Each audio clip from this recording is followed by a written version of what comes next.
খবর 24 ইন্টুর সাথে আপনাকে স্বাগত। নতুন নতুন খবর জানার জন্য আমাদের চ্যানেলে চোখ রাখুন।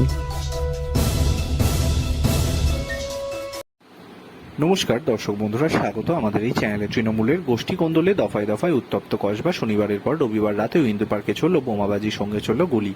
অভিযোগ ওঠে শনিবার রাত্রেবেলা হামলা চালায় বহিরাগত দুষ্কৃতীরা। এরপর রবিবার দুপুরে বর্তমান কাউন্সিলর লিপিকা মান্নার বিরুদ্ধে থানায় অভিযোগ জানায় প্রাক্তন কাউন্সিলর সুকান্ত ঘোষ এবং তার গোষ্ঠী।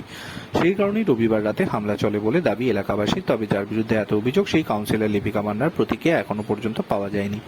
মূলত শনিবার রাত্রিবেলা রাজডাঙ্গা ইন্দুপ্রাক 107 নম্বর ওয়ার্ডে দফায় দফায় সেখানে হামলা চালাচ্ছে বলে অভিযোগ তোলেন এলাকার বাসিন্দারা।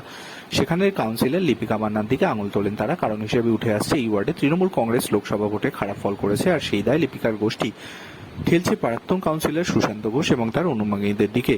এরপরই অভিযোগ ওঠে লিপিকা মান্নার দলবদল ওই এলাকায় গিয়ে দফায় দফায় হামলা চালাচ্ছে। অভিযোগ রাত্রিবেলা আলো নিভিয়ে বোমাবাজি করা হচ্ছে, মিলেছে গুলির শব্দ।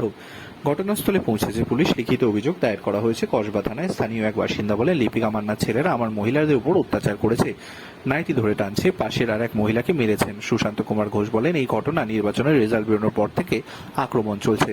যারা এত বছর ধরে তৃণমূল করছে তাদের উপর বেছে বেছে এই অত্যাচার করা হচ্ছে। সুশান্ত ঘোষের সঙ্গে কোনো সম্পর্ক রাখা ও সুশান্ত ঘোষকে 107 নম্বর ওয়ার্ডে ঢুকতে দেওয়া যাবে না, এটাই লক্ষ্য উদ্দেশ্যদের।